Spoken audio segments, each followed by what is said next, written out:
Good evening, everyone. I am Marnita Coleman, and thanks for joining us tonight on the Zoe Hip Hop Takeover. How you guys doing? I hope you're awesome. I hope you're looking forward to a wonderful time tonight because we certainly are. We have some awesome guests here tonight, and without further ado, coming to the stage right now, it's DJ Overflow. Hey, What's how are up? you? Good. How are you doing?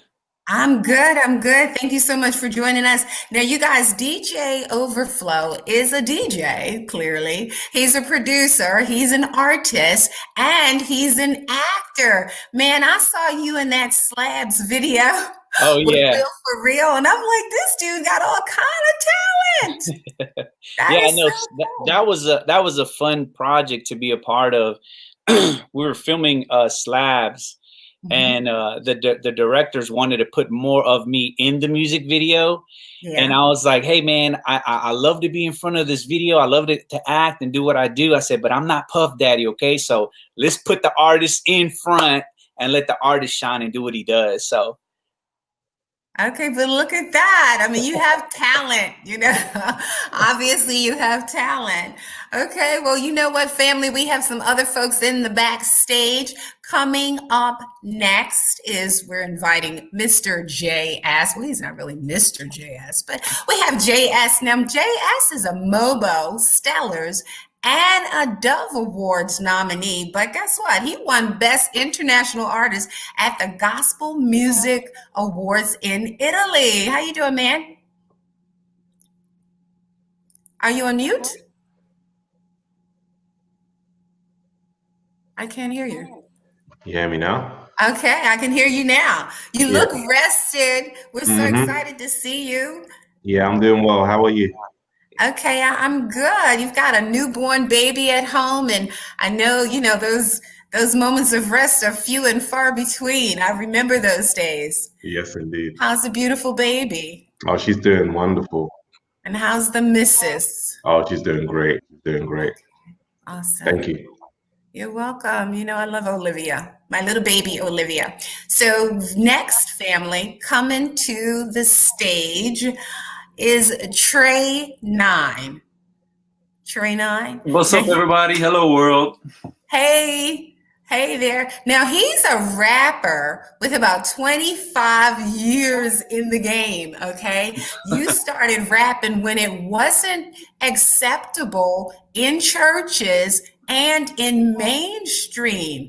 Now, when you look back, are you excited about where you guys took us? Because So, so excited, so proud of where Christian hip hop has come. Of course, we have little things here and there that we could pick at, but for the most part, I'm extremely excited. We have a 24/7 radio station in the city of Houston, and hopefully more of these stations will pop up across the country. But I love the quality of music, the quality of artists. I'm very excited about how men have raised the standard and women have raised the standard in Christian hip hop. awesome. You're absolutely right. Absolutely right. So hang on tight because we have one more guest. And last but definitely not least, it's AI, the Anomaly. Hey everybody. How's everybody Hi. doing? Good, good, good, Good to good. be How are you here. doing? Doing pretty good. You good? Awesome. Yeah. Now, she is a rapper that just dropped a track on yesterday titled Facts. Okay. And honestly, I really did enjoy the video. I enjoyed the video, but I especially enjoyed all of the art that was displayed. It was quite a feature. Dope, dope. I enjoyed putting that thing together. So thank you. Yeah, hey, no problem, man. We love what you guys are doing, okay? And of course, family, you can support all of these artists by purchasing, I did say purchasing their music wherever digital music is sold. So you guys welcome. We're so glad that you're here. So glad that you could clear your schedules to be with us tonight. And I think, just want to start off with the pandemic. Like, how are you guys doing? And how have you been managing through the pandemic? Roller coaster. It's been a roller Okay, talk coaster. about it. I know in the beginning, it was pretty tough, you know, working with my company. We get a lot of contracts with schools, and Okay. you know, a lot of those contracts had to stop or be put on pause because schools closed. And so it was a little tough trying to figure out, okay, well, how are we going to make ends meet? Thank God I saved. And I was Amen. able to, you know, keep pushing and things like that. Then you had to pivot. That was the big word for right now. You had to pivot. And then I basically took my curriculums and classes to the virtual space, and I was doing some teaching online, but just a lot of different things. You know, you have your family everybody's in the house at the same time. You know, usually I'm in my office working and got the house to myself, but had to figure out how I'm going to move and shake with everybody around. So there's pros and cons, some ups and downs about it, but overall, like, you know, I feel like I'm growing through this process. Okay, awesome. Anybody else? I Yeah, I agree think. with you. I feel like I've grown too. Yeah, I I mean, think. I know spiritually I've definitely Yeah. grown. Yeah, Okay. I think AI says something. I think the word is pivot. I think everyone in the Love that. industry, in whatever business that you own, you have to learn to kind of pivot however possible. So for me, obviously as a DJ, everything shut down. I do own a studio, so I do, you know, mixing and mastering and production. So I was able to somewhat pivot more into that side, and then also I am I would say student of hip hop. So God really just allowed me to kind of go in and invest and purchase old school beat machines and kind of fix broken beat machines, fix them up, and then resell them during the pandemic. I mean, that was kind of one of the things that I kind of had to learn to kind of pivot so I can continue to bring in income to my home. So I think that the pandemic, you know, I always say this is, you have to learn to pivot. You have to learn whatever it is to stop. You can't just sit there and wait for things to happen. You have to figure out what the next step is or what the next move is. And so within the pandemic, for me, I ended up investing in some cameras. So because of the pandemic, not only obviously I do studio work, but now I'm in a process of opening my third business called Third Sky Media.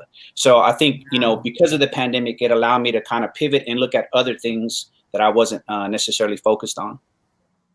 Wow. I mean, that's amazing. Look at all the creativity that has come out of us. You know, we've been able to move forward by the grace of God, but then there's just been so much creativity that's been coming out. So how about you guys? How about you, Trey? Well, as a leader with Eyes on Me, that's our nonprofit organization. That's really what I do full time. We our ministry is in the field, so we're in 5 communities here in Houston, and all of our communities involve outreach, walk in the streets, gatherings for art programs, gatherings for business programs, house churches, simple churches within apartment communities. So everything is centered around coming together with people. And when that couldn't happen and we couldn't serve the communities we were in, we had to think of you know, what were the needs of the community and how could we do that safely. And so we pivoted to serving food. We probably delivered over 1 million pounds of food that our ministry was entrusted with from some grocery partners, and they would distribute it to us, and we would put it in people's trunks, and they would drive off. So we had to practice, you know, the COVID policies and restrictions in order to do it. But that's the first time we've had to ever, you know, pivot to food and begin to help families with food because of the lack of income and things like that. Other than that, here in Houston, Texas, thank God for Texas, because things are getting a little bit more back to normal, and we're starting to host our outreaches again, and, you know, just wear the mask and practice, you know, safe distancing and stuff like that. But I liked it in the beginning because I was able to calm down and rest. Really, for about 2 or 3 months, I just shut down, and everything was by phone and by Zoom. But then it got old after a while, and I longed to be, you know, where the people are. And so that's kind of the biggest way it affected me and my family and my ministry. Well, you know what? I love your heart and I love your focus, how you're always thinking outward. you know, and I definitely agree that, you know, early on it was a rest. It was a beautiful, beautiful rest, but then it got real because it went on, you know, and then we had Not to start annoying. deciding what else to do, you know, what else to do and how else we can help. Okay, how about you, Jay? Yeah, so I teach in a high school, and so when the lockdown happened in March, it was a huge shift for us because we had to take all of our teaching virtually. So a lot of the students didn't have the facilities to be able to do online learning. So as a school, we had to provide them with laptops and internet connection. And so during obviously the pandemic, a lot of us have been just like full on with checking in on our students' mental health and families and feeding families and all sorts that my school does as an outreach to the community. And during the pandemic, I've just managed to spend time writing a lot more, putting pen to paper and coming up with different, you know, songs and ideas. I also started working on a movie. I already shot a movie 2 years ago and started working on a new movie that I'll be filming in London. But during this pandemic has actually allowed me to tap into my creative bag and get some stuff done and a lot of ideas put down because it feels like the world has just stopped or is on pause at the moment, and you can actually regather your thoughts and do the things that maybe you didn't have time to do because of work and everything. But now that we had more time on our hands, I was able to use that time wisely. So, and also even during the pandemic, my wife and I were able to buy a home, and we just, you know, celebrated our new daughter. So that was a blessing. Yes, that is such a blessing. I mean, you know, there have been a lot of tragic events that happened during the pandemic, but there are still people that are moving forward, and it's so good to see. We did have some family members in my family that transitioned as a result of COVID, and it was really hard. And then we had like my one aunt. She went into the hospital. She didn't contract COVID, but because of the COVID regulations, we weren't able to go see her. And what happened, she went in and she had like a knee issue. And she had a heart attack in the hospital. And, you know, there was no conclusive understanding of how this happened. And so it was very hard for us because it was so unexpected and that kind of thing. How have you found your other family members and even the kids and people that you serve? What is their state at this time? Are they managing their mental health well? Are you having to counsel them in those areas? Anyone?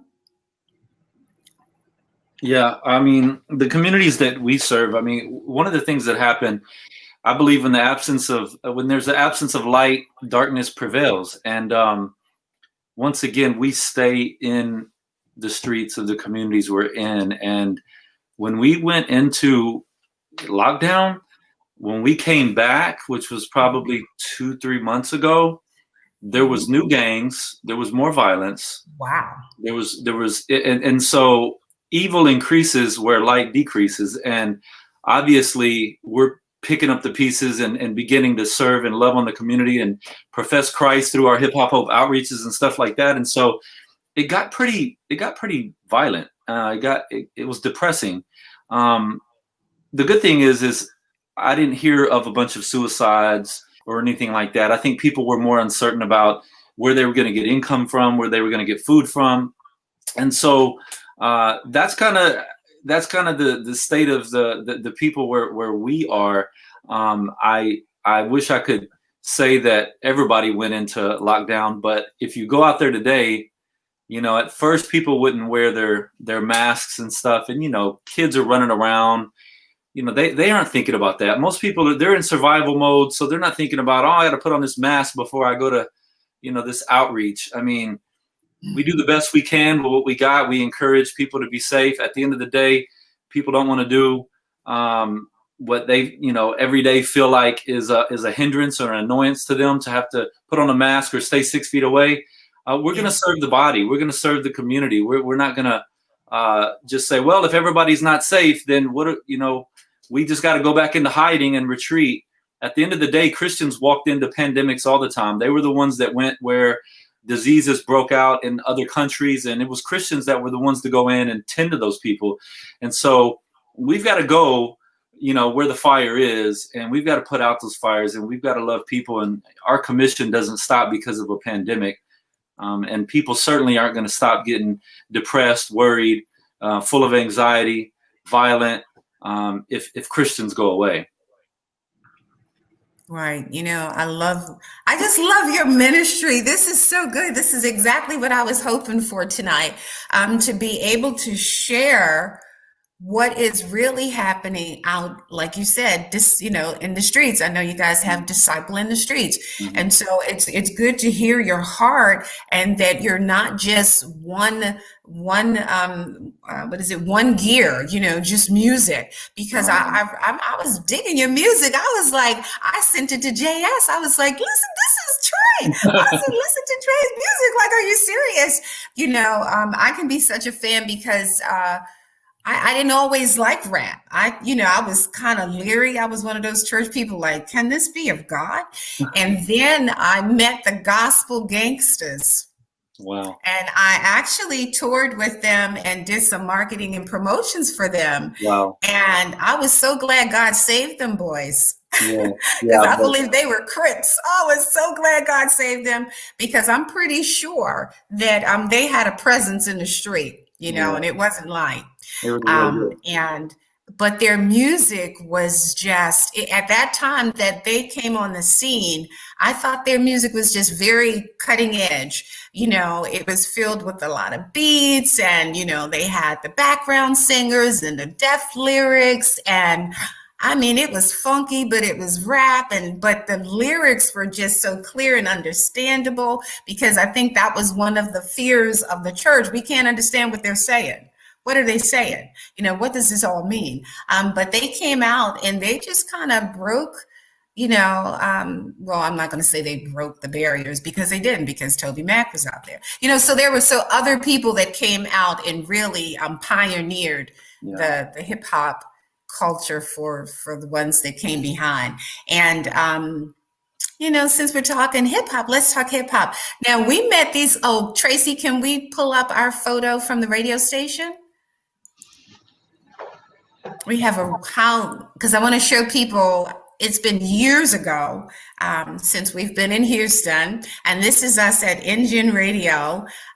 We came into Houston, we were on tour. JayEss and you see JayEss and Quest are on the left side of the photo. They were the two hip hop guys that were on tour. And so we came through Houston, and it was quite an undertaking, because the people there, like Trey said, they have, they're just servants, and they were serving hip hop hope to various communities. I think we went to Spring Hill or Fifth Ward.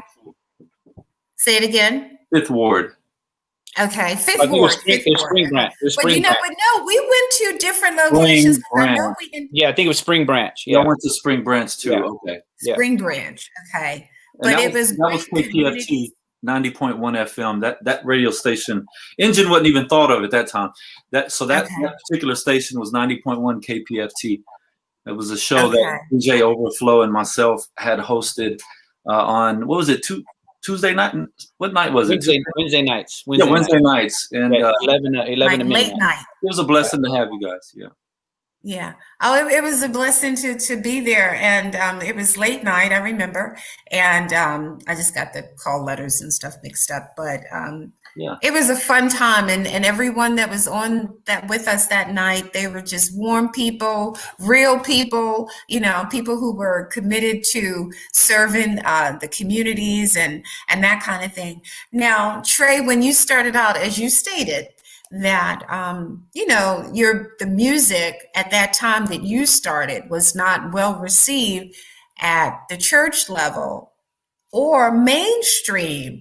Why do you think mainstream had the resistance it did?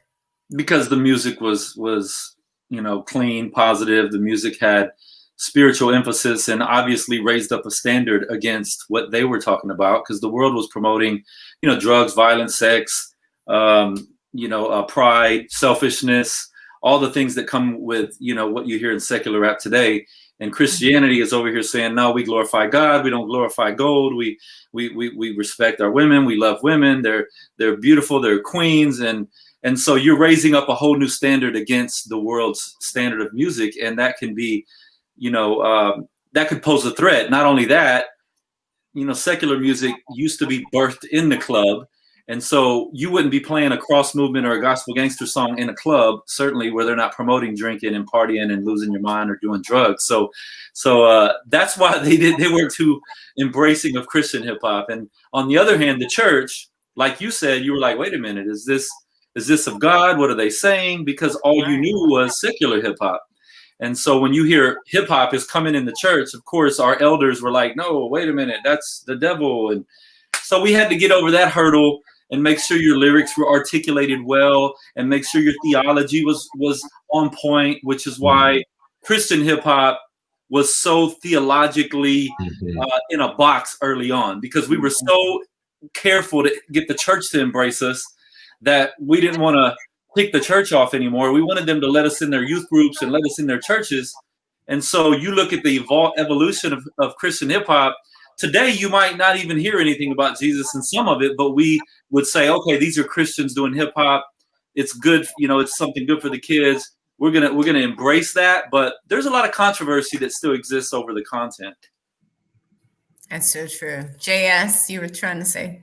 Yeah, no, I was agreeing with everything you were saying. I remember when I first became a Christian and I started doing the music, before I could jump in and even start rapping about God, church, Jesus, or anything like that, I had to go away and study because I needed to have substance, because I was rapping in the world and I knew what I was talking about there. I couldn't bring it into the church. Yeah. And so I had to study a lot. And so early on with my music, my music was very like heavily theologically based. Like I had a message every single song I was teaching, and I was just giving my audience something based on what I've learned. And even the music I was listening to at the time, the Truth, Cross Movement, Timothy Brindle, those guys were very like theologically sound with it in their music, and it was something that I gravitated to. And as time goes on, I hear what Trey Nine's saying is like, as time goes on, the theological side of it kind of diminishes, and then you start talking about, it's just different things. It's just like, if you want to relate to a wider audience, then you have to talk about things that they can relate to. But there's a skill in how you can do it without negating that whole theological side. You can still have a teaching element in there where it's biblically based and people can still get fed from it. The church and someone who's not saved, they can listen to music and still be like convicted or empowered or encouraged by your music. Exactly. And now we can reach both, right? Mm-hmm. Absolutely. And I think like when we would go on the road, JayEss, and you would rap, I would always ask you to set the record up, because the older congregation didn't quite get it. They were trying to open up. They knew that this was a movement that that they needed to embrace, but they still didn't quite get it. And so we would have to go in and educate them first. But once they were able to hear clearly the lyrics and to know that those lyrics were rooted in the Word of God, then they became a little more acceptant of you know, of the genre. And I think also too, for me, when rap started, hip hop, holy hip hop started, it was a little corny. The lyrics were just corny. It was like, are you serious? What are you saying? You know, they would be rhyming with things that just didn't make a whole lot of good sense. And I just felt that it wasn't even at the level of mainstream. And why would we want to listen to this? You know, why would we put our investment in that? I think it's evolved. I think there's phases. If we look at it, there's phases. I think Christian hip hop was fighting two things at the same time, was fighting for the acceptance of the church and the backing of a church, and then also trying to figure out how to be able to be effective and also be accepted with those who are lost, or the radio and those in the street. So I think within that time, there was such a struggle, which is why you got, I think, some of the corny, cheesy stuff, right? We can say that. But I believe even for me as a DJ, and for me as a just musical historian, those cheesy music still laid out the foundation for what Christian hip hop is today. Without it, we would not have what we have today. I've seen the experiences coming from a Latino church, bringing in rap music for the first time, bringing in DJing for the first time, bringing in break dancers for the first time. I mean, bringing in the whole aspect of hip hop culture. And you have 50% of the elders were like, crucify him. This is of the devil. This is not of God. And then you have 50% were more about changing things and reaching the lost and using the culture to speak their language. The experience that I've had was, you know, they'll know us by our fruit. They'll know that if what we're doing is of God. So the moment that we started implementing the art of hip hop within our church, for 2 years, every Friday, we had over 300 youth show up at our church service or youth night on Fridays for 2 years consistently. Being at a Latino church, other Latino churches that had youth would literally come to our program or to our event to go see what we were doing. So I've seen both, and I felt both on within the church world, the acceptance battle, but then also trying to be accepted in the street. So I think, like I said, the cheesiness, yes, it was there, but I think it was all part of a process for us to get to where we're at today. I guess you're right. You know, there are layers to everything, and you had to have a beginning, and so then each generation built on the shoulders of the previous generation, and it's much better today. I mean, you know, NF is out there killing the game, and Lecrae, of course, is doing a great thing as well.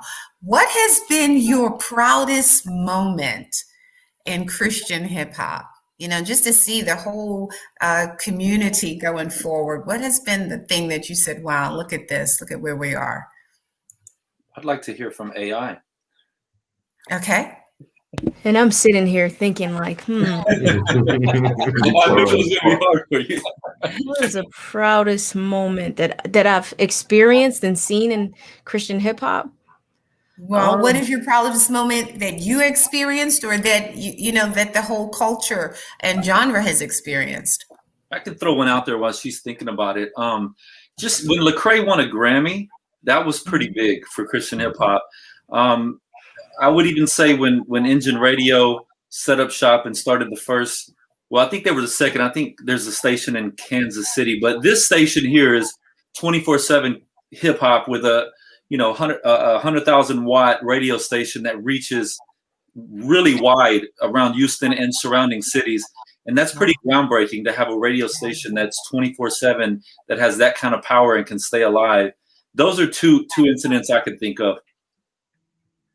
Okay. And is this, is the community, that maybe the unchurched community, tuning in to that? Absolutely. I mean, it's so much so that guys like Lecrae, so much so that as far as listening to that station, yeah, there's a lot of people that are fed up with secular radio that want something positive and clean.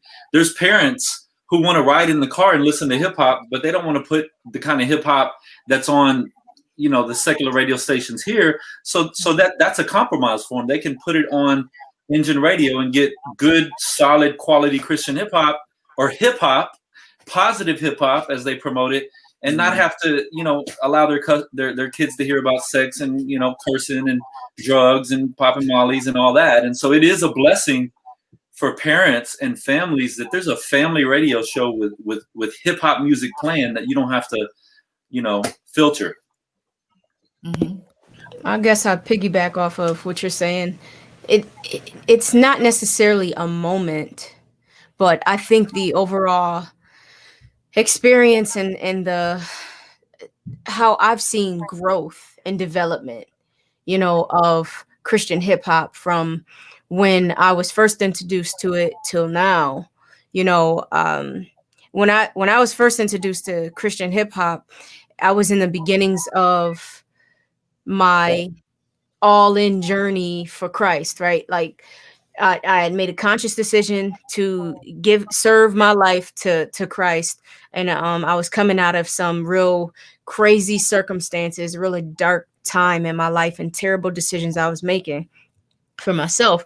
And I rapped in the streets, and you know, going from club to club rapping, and you know, different places and stuff like that. So I came from a certain space of hip hop where it's like, yo, you rap about what you really live. And it got to be fire, and it has to be dope, and you know, you have to come with it. And so when I made that shift in my life, I felt as though I couldn't rap anymore, because what was I going to rap about? You know, coming from this space to, you know, being a Christian now, you know, I just felt like I had to, you know, let that go. And then I was introduced to Christian hip hop, and I was like, yeah, this is definitely not the thing, because I felt like it was corny. And the production of what I heard wasn't good. It wasn't quality, and it just was not comparable to the hip hop that I was enjoying when I was enjoying it. Which years were those? Man, this must have been. It had to be like 2007-ish, 2006, 2007-ish. We were still working on it. Yeah. So during that time, I just was like, yeah, this is not for me. I'm just gonna, and I couldn't stop rapping because it's just music was my remedy. It was the way that I coped with things. So I was still writing what was happening in my life. And so then I came across Ambassador. Mm. Then I came across like The Truth, and I was like, oh, so it's some of them that can rap, and they sound good. So I'm like, man, yo, so maybe I could rap about what's happening in my life and this transformation that's happening in my life, but still be me and not have to feel as though, because what I was hearing, if it really felt like people were trying too hard to sound like what I was listening to when it was almost like it wasn't genuine, almost, right? Yeah, it was like, oh, we got to make this song like this because we want it to be on the radio and we want to be accepted. And it wasn't like, just be you and like just kill it. Yeah. And so, you know, I get to the answer for this question is like, I'm so proud of Christian hip hop and its progression and quality of sound, especially production, and the capabilities, and just people are really trying to grow within this space and making great business decisions, you know, overall in general. And there's some things that I'm like, dag, I wish we would do better in this area and that area. But overall, from where I first heard it to where it is now, it's like, yeah, man, this is growth. This is growth. As far as sound is concerned, and you know, the development of music and content and things like that, I think is dope watching that. That's awesome. And with your track that just dropped yesterday, and by the way, family, AI, for those of you that do not know, AI the Anomaly dropped a track yesterday called Facts, and she's on God Over Money Records with my nephew. Y'all heard me say that he's my nephew, right?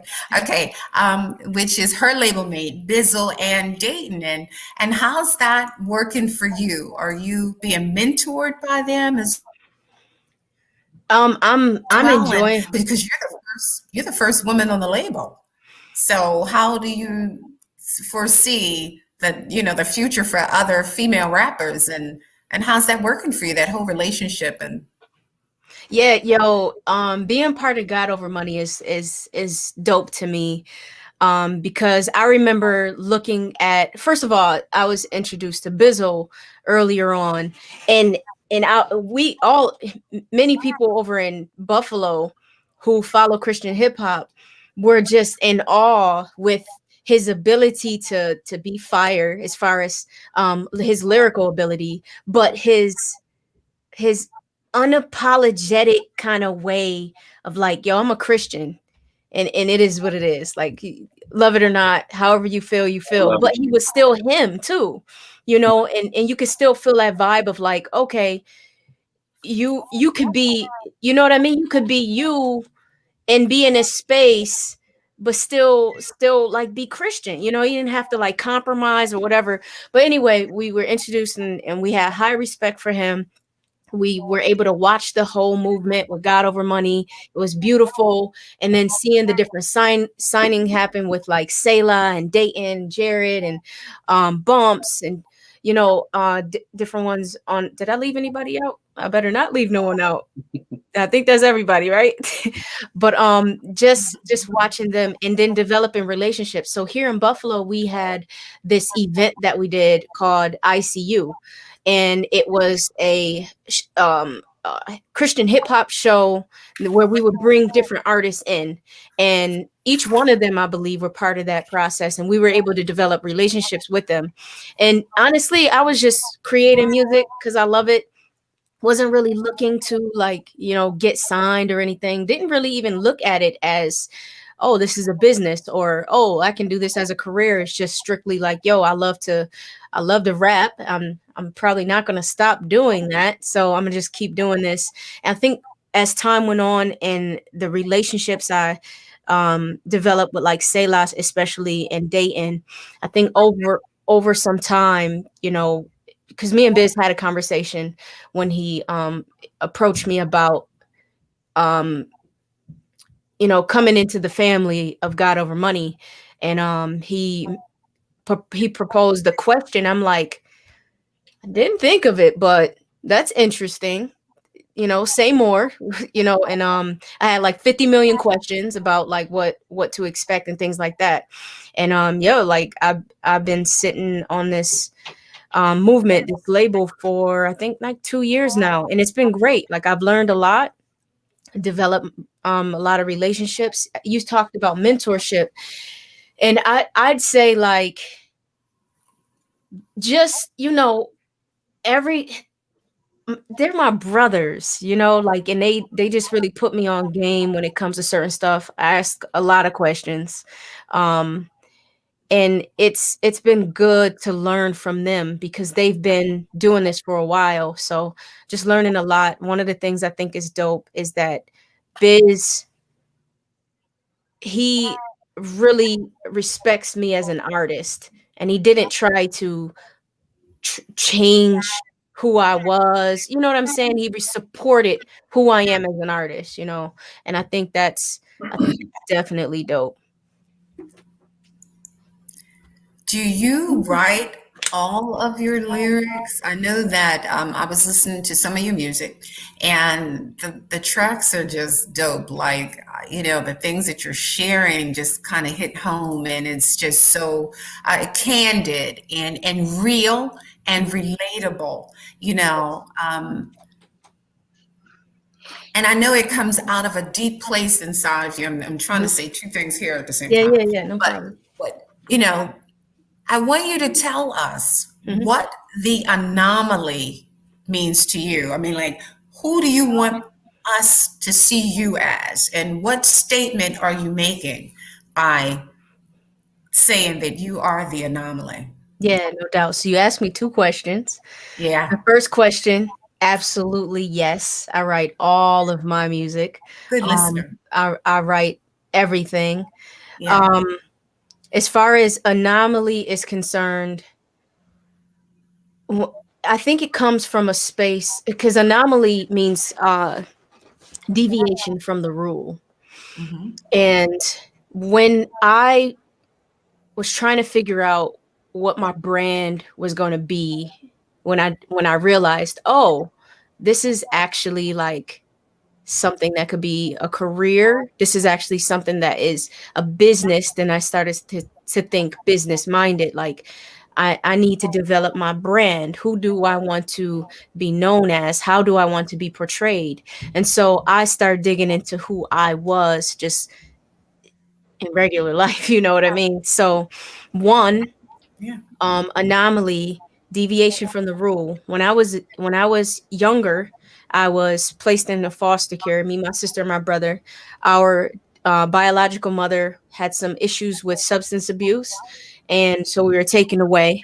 And I was labeled a failure to thrive. Me, my brother, and sister were all also diagnosed emotionally handicapped because of what we experienced, growing up. And so these were the rules, if you will. These were the labels, or the what was said to become of us. And I feel like I deviated from that by the grace of God. So I look at it as faith and arts. Those are the 2 things that allowed me to deviate from those rules. So I like to look at my life like I am an anomaly. I'm not regular. I go against the statistic that was placed or spoke about someone like me, a foster child, parents. My mother died from an overdose. My father was in the streets. All of these things that people say, oh, yeah, if that's the case, then this child is going to become a failure. That's basically what they were saying. Like, oh, yeah, obviously this kid is not going to make it. Well, no, you don't understand how powerful community could be, being at like our foster mother adopted us, kept us engaged in the arts and culture and after school programs and activities. And then you have church. She introduced us to who God was. So all of these things interfered with the rule, which allowed me to deviate from that. And then AI is the first 2 letters of my name, Itina, but Yeah. it means all in. And when I thought about the branding, I thought about, who am I? What do I do? Everything that I do, it is my passion to do it with my all, based off of scripture that talks about whatever your hands find to do, do it unto excellence. And so that's what I'm trying to do with my life. Every single thing, whatever God has given me, I want to do it and showcase excellence. Am I perfect? No, but I don't use that as an excuse. I keep pushing, pray, push, persevere, so that's kind of where the name developed from. Okay, I love that. I love to see, like you said, the anomaly, what was expected, and how you were labeled. You veered away from it, and by the grace of God, God took you on the path that He originally had for you, obviously, and you developed a lot of the skills that you have today when you were young. I read your bio, and it was just absolutely amazing. And I love your story. And so I can't wait, to hear more from you, and just to see you go into so many places, because there are so many young people out now that don't dream, and because they haven't heard that that is even possible for them. So Exactly. I'm really grateful and honored that you're sharing tonight with us, as candidly as you are. And I look forward for God again, just doing some amazing things through Absolutely. just your testimony, and you are the anomaly. I absolutely love that. Thanks. JS, J to the S. Now, JS, I have a question for you. Where is your music headed? I'm seeing how, you were once considered one of the top lyricists in the UK, but now you're here in the United States. You know, what can we expect from you, and will it change your sound? Will it change, you know, what you've done in the past? Will it be enhanced? Will it have an American vibe to it now? Will you lose your accent when you are rapping? What's going to happen with your music? Okay, you're muted. Are you muted? I said I'll never lose my accent, Mark. That is my golden ticket. So yeah, it is. What to expect from my music? Yeah. Now, I mean, I haven't released anything. Well, actually, I did release something last year, but I think now it will be a lot more mature because I'm in a different space. And so the music is going to sound different, but it would still have that JayEss feel to it. And so anyone who's familiar with my music knows what that means.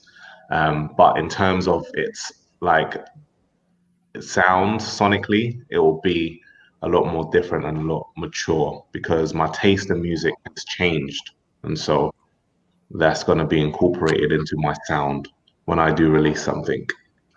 And then also my experiences, what I've been through the last 5 years. So that's going to also be incorporated into my message.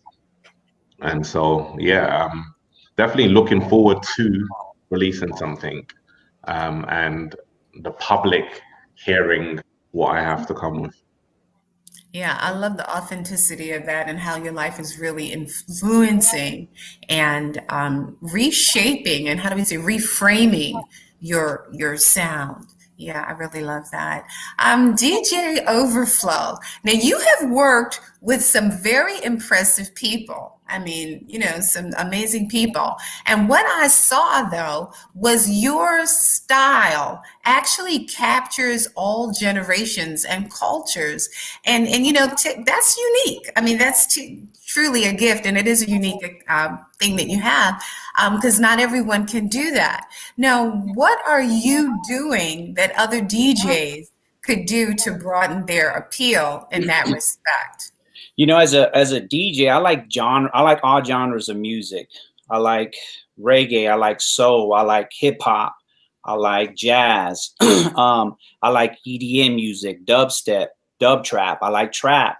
So I've always been a student of the genre of music, growing up as a breakdancer, breakdancing to James Brown, breakdancing to a lot of different funk soul type of artists, and then obviously dancing to hip hop music, and then following the trails of how producers sampled music, and then I would go and look for who sampled what. And so I always had a taste for different kinds of music. So currently right now, I do a lot of mashups, and I think that's kind of one of the things that I'm known for as a DJ. When I do opening acts or closing acts, is I kind of come in and take some CHH music that's popping or popular, and then I just remix it and remash it up with an EDM track or dub trap rap, EDM type style of music.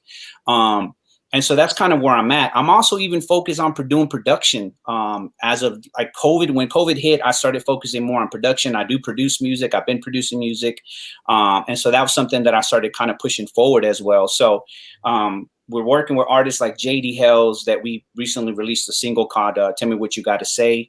Obviously the Will Ferrell Slabs, which was an amazing record that we released last year. And then recently we worked with an artist named Trill Los.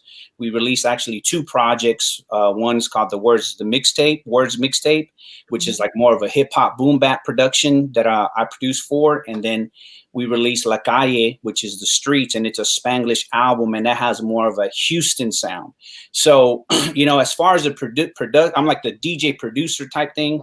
I like to do it all. I like from the trap to West Coast to the East Coast to the down South stuff.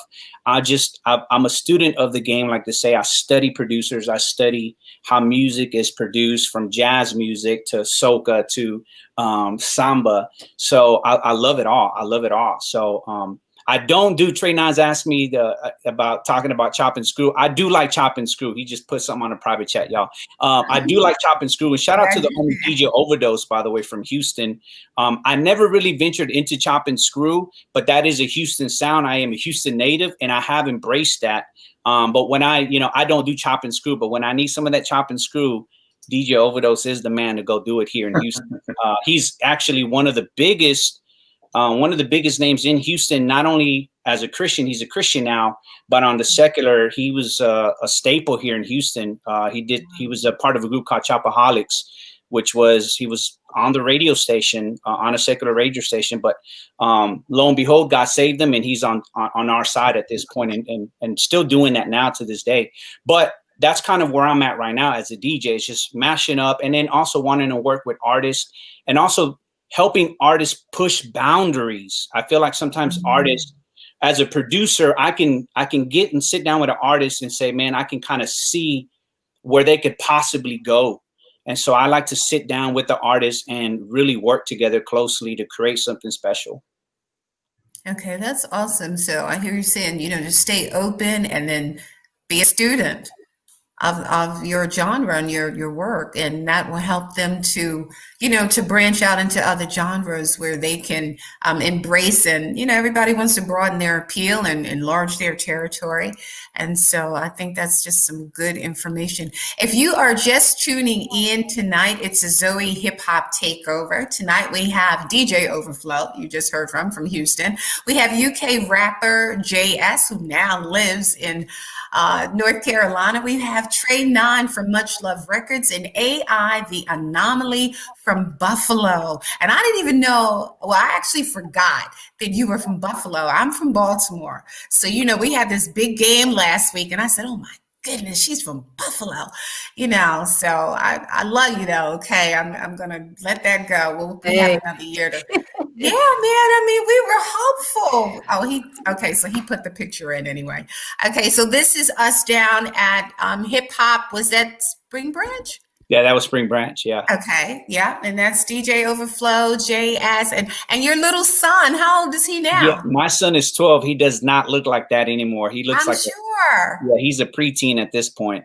Wow. Look at that. So that was when we were coming through that community, and we had such a good time with them, and you guys definitely left an impression on our hearts. Now, one of the things that you all have in common, all of you there, is that you have a desire to serve your community. And, a lot of artists have platforms, but they don't always take advantage of their platforms. But it looks like that you guys really have. And just like Trey said, hey, that's his full-time work, Eyes on Me, Inc. And Trey, tell us just a little bit more about that, because I see that you've just done some, real great partnerships. I think it's the Hagar Center with the Sports League you guys just announced. And I mean, you guys are doing some real ministry and helping the city, not just one little community, but it's going to benefit so many people, and into the future, we don't even know what that's going to look like. Yeah, let me try to do that shortly. Eyes on Me exists to mentor, disciple, and serve at-risk youth and their families, and that's our mission statement. And so everything we do hinges around, discipleship, mentorship, and serving of youth, and then that impacts their families. We of course disciple men and women. But I remember in 2008, I got real convicted about doing Christian hip hop concerts, people coming to Jesus. And I would always hope the churches would follow up and disciple them. And the churches really didn't want to do that. They just wouldn't come out. It was all about driving people to the church, not being out. And so I was just real convicted about that. And I said, you know what, the church needs a paradigm shift. And I said, I want to take hip hop to the streets and make it a staple for this community. And the community I started with was Fifth Ward.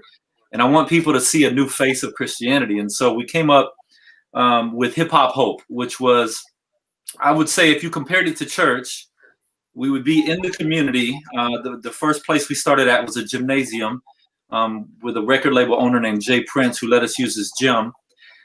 Lights, sound, the DJ would be our choir director. The host would be Okay. our pastor. We would have an offering time. We called it break bread. We would have the music, which we'd have a guest rapper come in. So that could be your praise team. And it would be totally different from traditional church. So started that in 2008. Young people obviously flocked to it, gave their life to Jesus. Some of them went on to graduate high school from some of the worst situations, overcoming fatherlessness, overcoming poverty, and all the things that they faced. But it started multiplying. It eventually was in 12 neighborhoods. But even that became a problem because we wanted to go deeper in discipleship. We wanted to see churches planted in those neighborhoods. And so if you fast forward from 2008, taking hip hop, forming a nonprofit out of it, moving from the mic into the director role of this nonprofit that I started. Now today, the organization serves 50,000 people a year. We plant churches within the communities we're in. We mobilize 4,500 volunteers a year. We see over 1,000 professions of faith. We 100 on an average 100 baptisms per year, and that's from going to the community. That's not from the community coming to us. We plant missionaries in apartments, in houses. We raise these missionaries up. They move their families in there, and we run all the support and resources they need to serve that community 24/7. And so it's less come to us and it's more we're coming to you. And hopefully one day we'll go beyond 5 communities and we'll be in 10 and 12. And we hope to start a training school one day where backyard missionaries, no longer international missionaries being the only thing missionaries represents, but raising up backyard missionaries who would go on mission and make that their mission field, a local community. And so the music, I don't really mess with it anymore. I'll do a feature here and there whenever I'm asked, but I don't make albums or records anymore. I focus more on the missional side of hip hop. But thank God for the music because these artists are mobilizing into these neighborhoods and they're putting on the music that draws the people now. And so I get to enjoy not writing lyrics and just kicking back and empowering artists and pouring into artists and giving them a platform. I get to enjoy that part of it now. My run for my music legacy, that has ended. Although I'll dibble and dabble in it from now. Oh, well, you still have it, so that's a good thing. But this is an amazing vision now, really an amazing vision. And yeah, we're winding down now. But AI, can you please tell us as briefly as you can about young creatives, about your Young Creatives program? Yeah. So my company, Get Focused Productions, is based around the creative media arts. And so it's 3 things: capture, teach, and give back. Capture through photography and film. So it's, capturing different visuals for organizations, for companies, for artists and things like that, or photography or what have you. Then teaching young people, but also adults and companies about how to utilize the powerful tool of photography and film in order to engage audience and increase awareness and things like that. And also how, especially for like non-for-profit organizations that deal with youth, how to develop curriculums that's going to really touch the lives of young people, but in the same breath, it's going to showcase the funders. This is what we did with the funds, and this is how we're changing the lives on the ground. And then, so that's capture, teach, and then give back. Every contract that I earn, a portion of that goes to my efforts of trying to instill the arts and education within young people. So under that, there's a program called Young Creatives. So there's a lot of young people in my community, the surrounding area, that are really into the arts. And I mean, they're really, really amazing artists, but they're just young and they may not understand how to propel themselves within the space. So I offer up the resources to help them in many different ways, whether it be through interviewing them and putting them on a certain platform so that their reach could be a little wider. If it's, investing dollars into some tools that they need, like a young person needed a airbrush kit. He does custom sneakers. He needed an airbrush kit because of the different investments that were made as far as me working with clients or what have you, we were able to purchase some airbrush kit.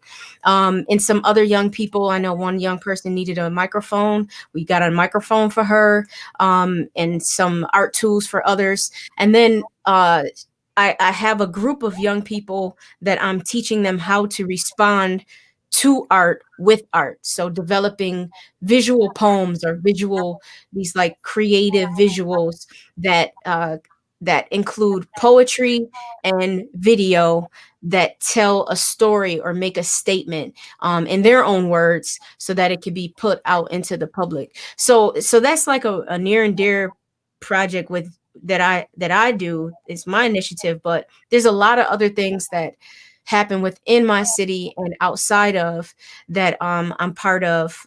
You know, there's a Ralph C. Wilson project called Generator Z, which is amazing.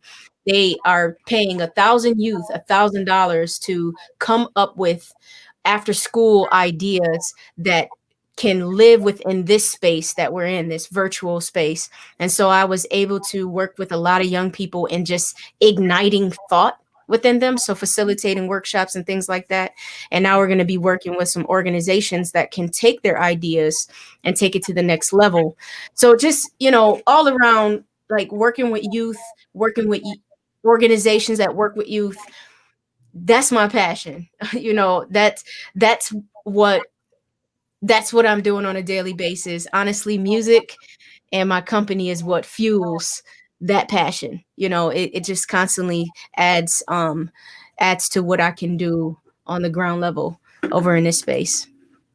Well, we can definitely feel your passion, and you guys are doing some awesome work. And so, family, please, if you have the ability to support these organizations, these artists, this nonprofit Eyes on Me Inc., and of course, I believe it's Get Focused Productions. She's doing this. AI is working on this through Get Focused Productions. By all means, do it. The artist music can be found on Spotify, Google Play, Apple Music. We thank Zoe Records of the UK. I hope we can throw up their banner at this point. Tracy, thank you guys for coming out. Thank you, JayEss. Thank you, AI. Thank you, DJ Overflow. Good seeing you. Thank you, Trey. You guys are awesome. We hope to see you again soon in the very near future. And of course, like us on IG, Facebook, and Twitter. Next month, we have All About Love, February the 27th at 10 p.m. UK time and 5 p.m. Eastern Standard Time. We hope to see you then. Tracy, take it away. Thank you, guys.